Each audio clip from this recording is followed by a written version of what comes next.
Olá, gente. Meu nome é Haroldo Dourado. Estou aqui como professor da Faculdade Católica de Filosofia de Feira de Santana. Filosofia e Teologia.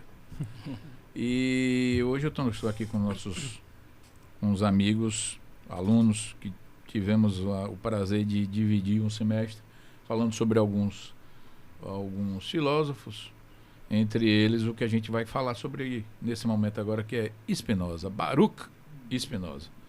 E Baruch Spinoza, para mim, tem um sentido muito especial, porque para mim é um filósofo fora da curva, né? Ele fala umas coisas diferentes e hoje a gente vai tentar fazer um resumo do que a gente estudou nesse semestre, tá certo? E aí nós estamos hoje aqui com o Lair, nós estamos aqui com o Tiago, nós estamos aqui com o Cristiano, alunos e seminaristas da Faculdade Católica. E aí, gente, eu queria saber, assim, quem é Baruch Spinoza? Quem é Baruch Spinoza na fila do pão da filosofia? Quem é ele? Professor Baruch Spinoza é um filósofo holandês, de descendência também tanto judia como portuguesa. Ele viveu na Holanda ali por volta do ano de 1600, 1632 foi o ano que ele nasceu, e morreu em 1677. Viveu apenas 44 anos, mas é dono de uma das teorias, como hoje em dia ela é conhecida, né, como o monismo de Spinoza, e é um filósofo muito importante para a atualidade. Ele tem um conceito interessante, então ele está ali na Holanda, né? Isso. E a Holanda naquele tempo aí, nesse período aí, é o centro do mundo, né? É a Roma, é a Nova York, ela é tudo ali. Grande liberdade de pensamento, sim, apesar de que ele foi muito perseguido. Sim. Mas ele tem um conceito, quer dizer, o conceito é interessante, né? Vocês são religiosos, vocês conhecem bem o conceito de transcendência, né? O que vem de cima, vem. E uma das diferenças de Spinoza é o seu conceito de imanência. Então, o que seria a diferença essa? Vocês poderiam ajudar a gente a pensar esse conceito de transcendência e imanência? O que é que vocês acham aí? Laí, Rodrigo aí? Ou Cristiano? Cristiano, trocando os nomes.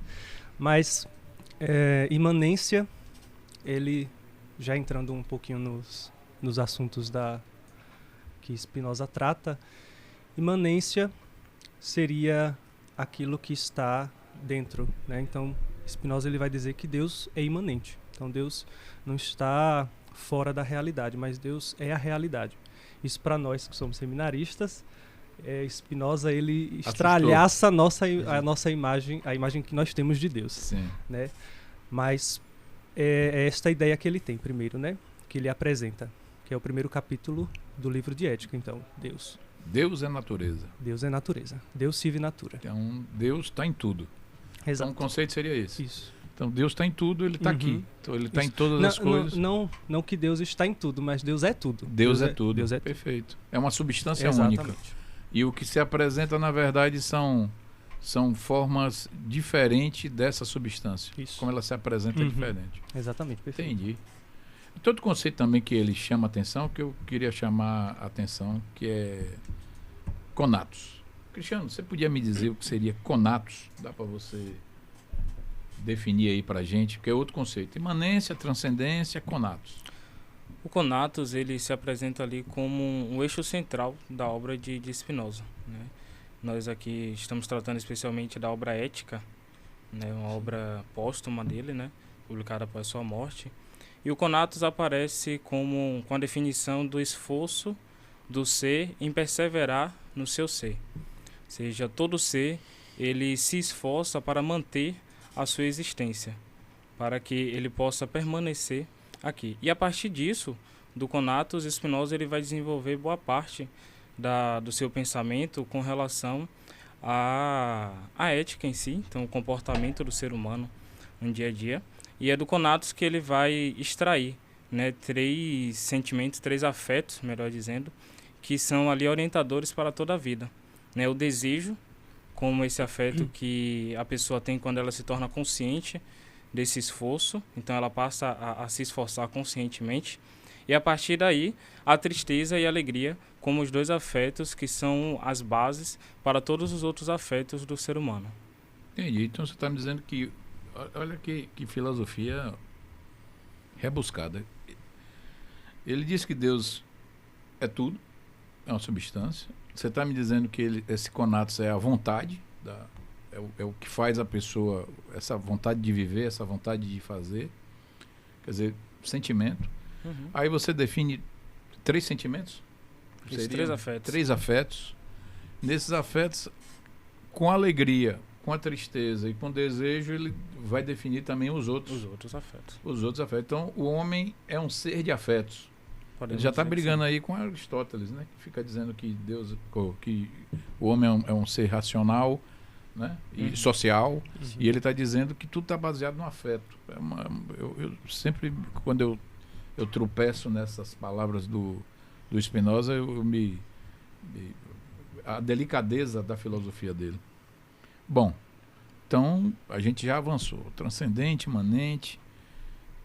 E aí, quem pode me dizer sobre a necessidade de Deus aí? Pronto. É você que vai dizer sobre a necessidade de Deus? Veja a responsabilidade. Eu mesmo. Então, isso é uma necessidade. É uma necessidade. Né? Então, primeiro, ainda sobre essa ideia, né? De que Deus é natureza, Deus é tudo. Então, ele diz e afirma que Deus ele não teria a possibilidade de escolher nos criar. Então, isto mostra que Deus não tem a possibilidade de escolha. Deus não pode escolher. Porque se ele escolhesse, então isso seria um exercício da vontade e ele poderia fazer algo que não fosse certo, né? Que não fosse aquilo que ele deveria fazer. Então, isto é impossível para Spinoza. Depois, não se pode... Nada existe fora de Deus. Então, ele usa estas premissas para afirmar o conceito de necessidade.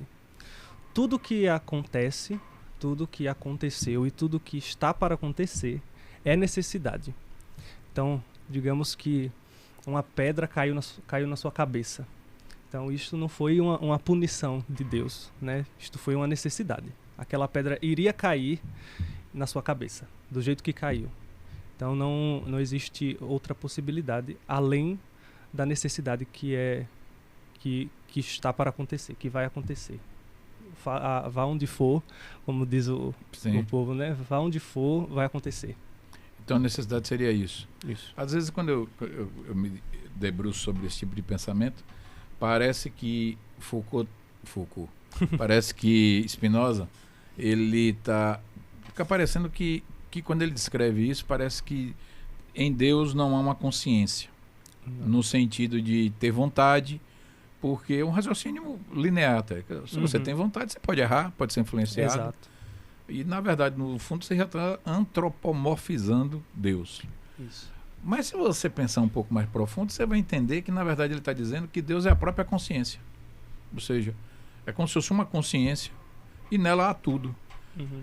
O Leibniz, que é um filósofo um pouco depois de Spinoza, e ele é muito católico, e ele tem uma frase que é legal, que ele diz assim,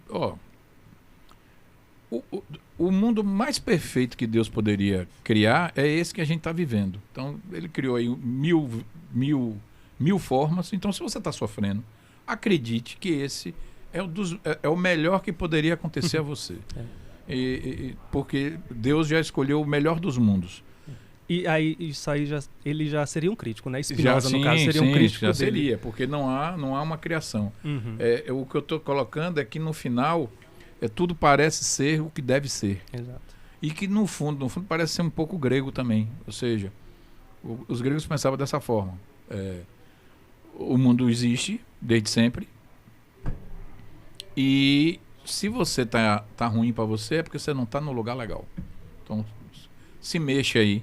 Então, se você está reclamando porque o seu salário está pouco, seu estudo está muito, o seu estudo está pouco, se não sei quem lhe acabou, é porque você não está no lugar onde você deveria estar. A tendência é você procurar um equilíbrio dentro desse cosmos.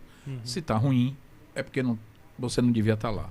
Então, é um conceito muito interessante. Mas aí vem outro, quer dizer, parece que o Spinoza ele vai puxando a cordinha, né? Você precisa o transcendente, imanente, aí você vai no conatos, aí a explicação do conatos, Cristiano fala o que é conatos, essa vontade, Aí você vem da necessidade. E aí vem, você tem necessidade de uma mente. Então, o que é a mente? Sim, Você sim. podia falar pra gente aí, Tiago, que é a mente para Spinoza? Vamos tentar, né? É tentar, né? Tentar falar. Spinoza, ele, a partir do que lá vai falando, né, dessa necessidade de Deus e de Deus como tendo essa substância única que não cria as coisas, mas dessa substância única decorre todas as coisas. Spinoza vai dizer que existem pelo menos duas grandes questões para falar dos corpos, para falar das coisas, né? O atributo pensamento e o atributo extensão. Que o atributo de extensão vai estar mais especificado às coisas enquanto objetos, enquanto corpos, e o atributo pensamento, a ideia que se tem daquelas coisas, né? E diante disso, ele vai explicar o que é a mente. Porque até então, até aquele século ali, século XVI, XVII, se tinha muito a visão do dualismo, né? Tanto com Descartes também, com a ideia de Aristóteles, que a mente é fruto de uma substância, né? A alma vem de uma substância e o corpo vem de outra substância. Para ele não, para ele tudo vem de uma substância só. Então corpo e mente, eles estão em correspondência. Nem a mente é a forma do corpo, nem o corpo é a forma da mente. Porém, tudo que se está na mente se estava em primeiro lugar no corpo. Então o corpo sente algo, tem os afetos, né?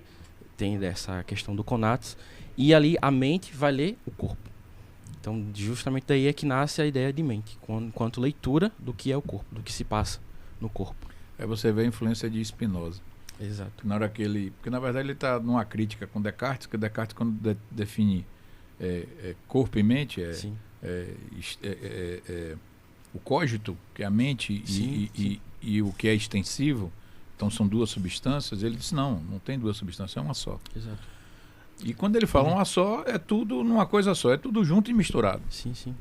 Tem um filósofo, que aí eu já dou esse toque para vocês no futuro, quem quer explorar isso, que é o Merleau-Ponty, que ele vai explorar justamente isso. Ele é um spinoziano.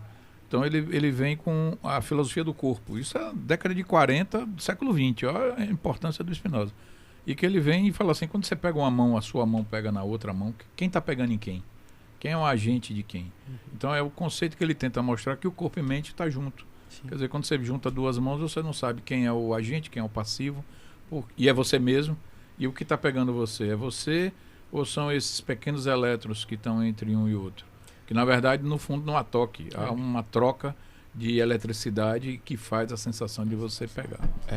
Aí é o Spinoza. Atualmente também a neurociência também bebe muito dessa ideia do monismo spinoziano. Até Antônio Damasio, que é um dos pais da neurociência, né? Ele bebe muito dessa filosofia dele. Enquanto se fala assim que o corpo ele serve de base para o substrato do cérebro, né? Então, e o cérebro é que seria para a neurociência também a base para se gerar a mente. Vocês já cruzaram com a expressão Deus de Spinoza? Sim, Deus de Spinoza. E o que vocês diriam assim, o que é o Deus de Spinoza? Em roda de amigo, aí tá ali no domingo, aí vai chegar aquele sobrinho que leu alguma coisa em algum lugar e fala assim, e aí meu tio, eu acredito no Deus de Spinoza. E você vai chegar e dizer, espera aí, deixa eu lhe explicar o que é Deus de Spinoza. O Deus de Spinoza definitivamente não é um Deus cristão. Não Não é o Deus que nós cremos. Mas ele, apesar de desconstruir essa ideia cristã de Deus, Spinoza ele mantém algumas características dele. Sim. Por exemplo, Deus é perfeito. Por isso que ele não pode... Não escolhe. Por isso que ele não escolhe. Se já é perfeito, não se muda. Sim. Né? Ele fazia uma crítica para milagre. Ele falou, Deus não faz milagre. Exatamente. Vai consertar o quê? Não existe milagre. Então, errou. Para ele. Ele já iria ser curado de todo jeito. Né? Então, ele mantém a perfeição, mantém a eternidade, mas ele deixa de ser uma experiência. Né? Deus...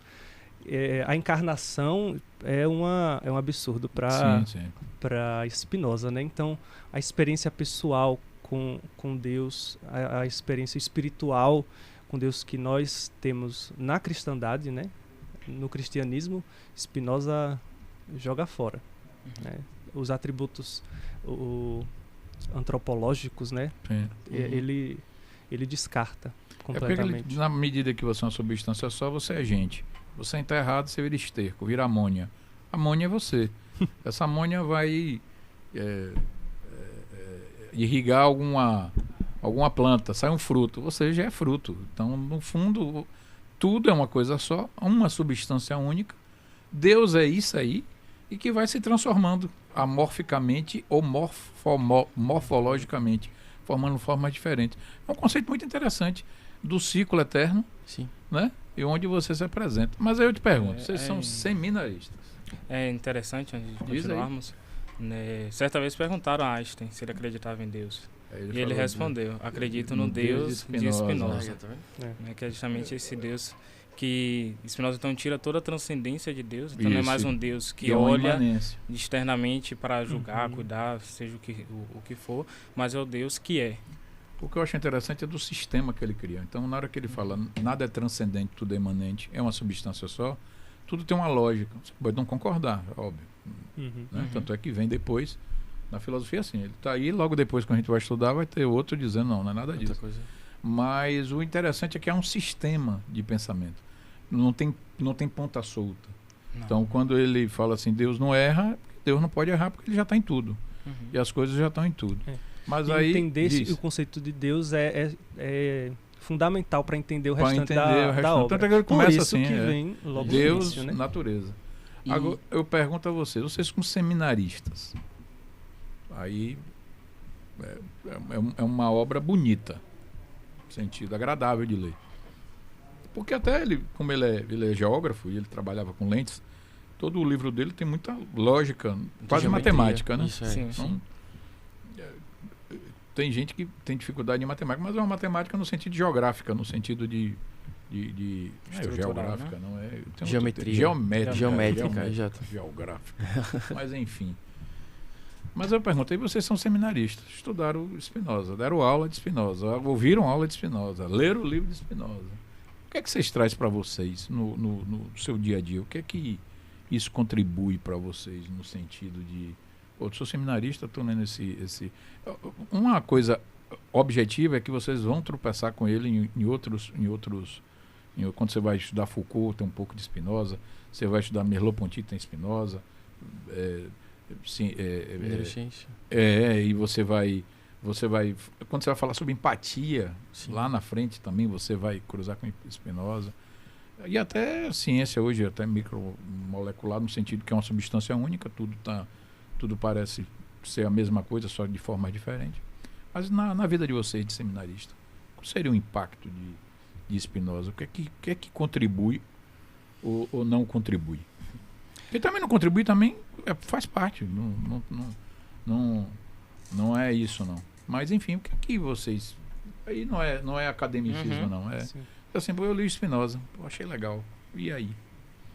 Para mim, fica muito aquilo que ele traz na parte 4 do livro da Ética, quando ele vai dizer sobre a servidão humana, né? Então, de certa forma, ele diz que o homem está afadado às paixões, à tentação das paixões, né?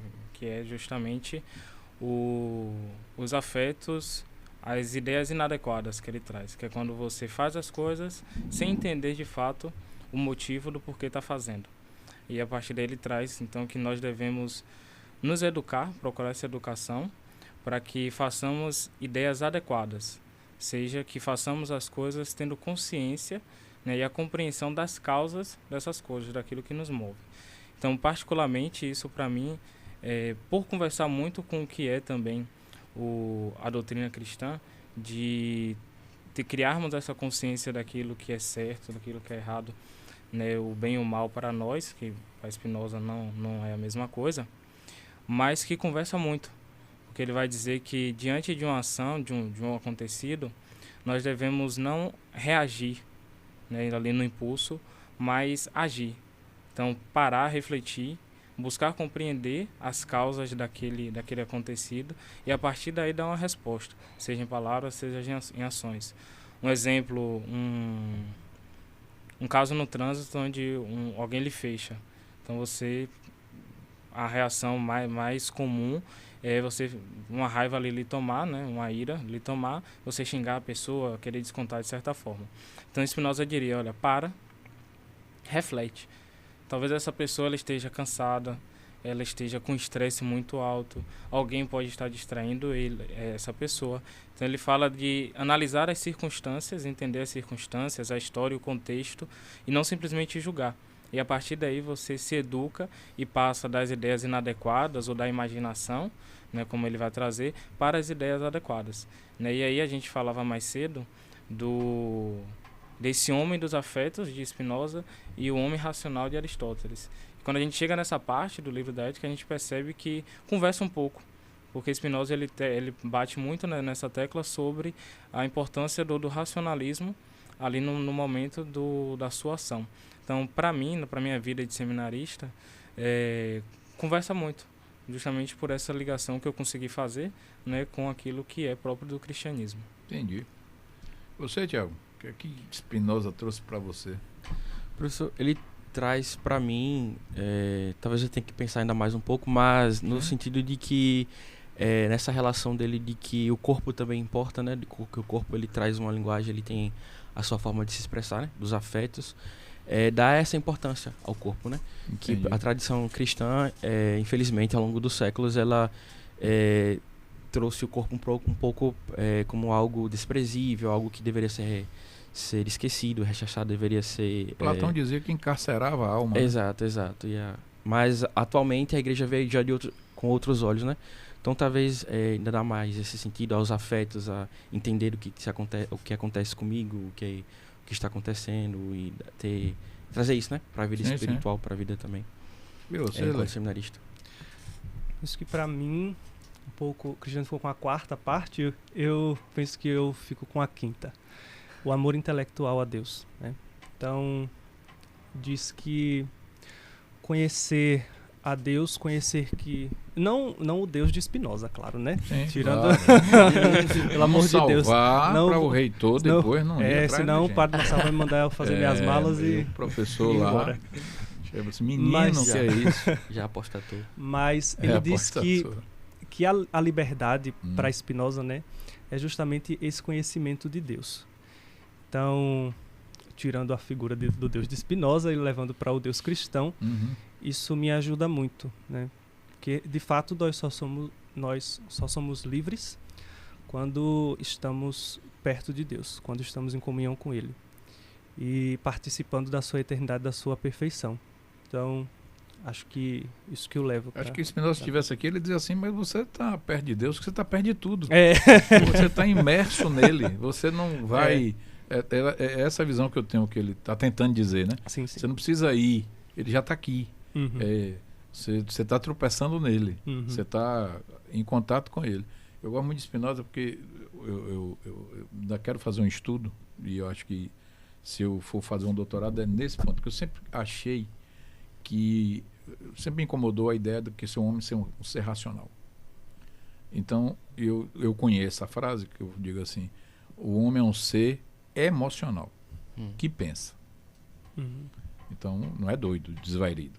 Mas eu não acho que o homem é um ser racional. Eu acho que a gente é um ser emocional e que procurou, através do processo civilizatório ou divino, ou enfim, se moldar e se fechar nele. Porque quando o bicho pega, o que mostra você é a sua animalidade, no sentido, não animal no sentido de espécie, mas no sentido de sentimento. E o pensamento, na verdade, é essa capa que você tem para você fazer. E para escrever alguma coisa em relação a isso, você precisa de embasamento. E eu ficava perdido, porque eu digo, quem é que vai me ajudar para defender isso? Aí quando o Cristiano fala dos afetos, aí eu falei, pô, tá aqui. Quer dizer, ele faz uma construção total do que você pode entender de forma racional através dos afetos. Quer dizer, alegria, tristeza, desejo. Então, alegria uma coisa que você gosta com alegria, é amor. O que você não gosta é tristeza. Então, tudo baseado nisso. Eu achei divino. Eu falei, pô, já encontrei aqui meu suporte. Vem seu socorro. O meu socorro total. Na alegria, para me tirar da tristeza, para suprimir meu desejo. Né? Então, eu acho que o Spinoza, ele, se eu for escrever alguma coisa, ele vai ser a base disso. Que, na verdade, o título da obra, que eu já tenho o título da obra, que é A Briga de Mike Tyson com Aristóteles, sendo que Mike Tyson ganha. Porque o Mike Tyson tem uma frase que eu acho divina. Ele foi fazer uma luta, que vocês não foram do tempo do Mike Tyson. Então, o Mike Tyson, ele não dava graça. Porque eu me lembro que eu estudava, aí acordava meia-noite para assistir a luta de Mike Tyson, ia começar, eu ia no banheiro, quando voltava, eu já tinha derrubado o cara. Tem graça, era pô, um soco, uma queda, acabou. E ele foi fenomenal. Mas aí, lá na primeira vez que ele perde, um jornalista pergunta a ele, fala assim, ô Mike Tyson, você não deveria ter feito isso, feito aquilo, feito... Aí ele fala com a vozinha, que ele tem um sotaque horroroso em inglês, ele fala assim, todo mundo tem como ele fala? Todo mundo tem um plano até tomar um soco na cara. E isso pra mim foi... E é verdade, quer dizer, você tem um planejamento de sua vida, você tem um planejamento. Primeiro soco na cara que você toma, acaba com tudo, você morde a orelha do outro, voa em cima, no trânsito você... xinga tudo. Então, todo mundo tem um... Aí essa frase é porreta, né? Todo mundo tem um plano até tomar um soco na cara. Aí eu fiquei pensando, eu digo, pô, o homem na verdade é essa emoção. Mas eu não posso escrever um texto filosófico, defender um doutorado baseado em Mike Tyson. Não vai ficar legal. Mas com essa frase, né? Através de vocês que estudaram Spinoza, eu pude me debruçar, porque para poder dar uma aula você precisa se debruçar. E quando eu mergulhei em Spinoza, eu falei, ó, no fundo, vocês acabaram me salvando aí. Achou o pote de ouro. Ah, o pote de ouro. Então, gente, queria, na verdade, agradecer a vocês por esse semestre, foi muito legal. A gente mergulhou aí em Spinoza, acho que para vocês também foram bom. Vocês deram aula magnífica lá, a gente conseguiu se debruçar e estamos aqui registrando esse podcast. E vamos agora que venham outras turmas e que vocês se aprofundem no estudo de Spinoza e de outros filósofos. Tranquilo? E que Deus seja a natureza, né? Obrigado, então.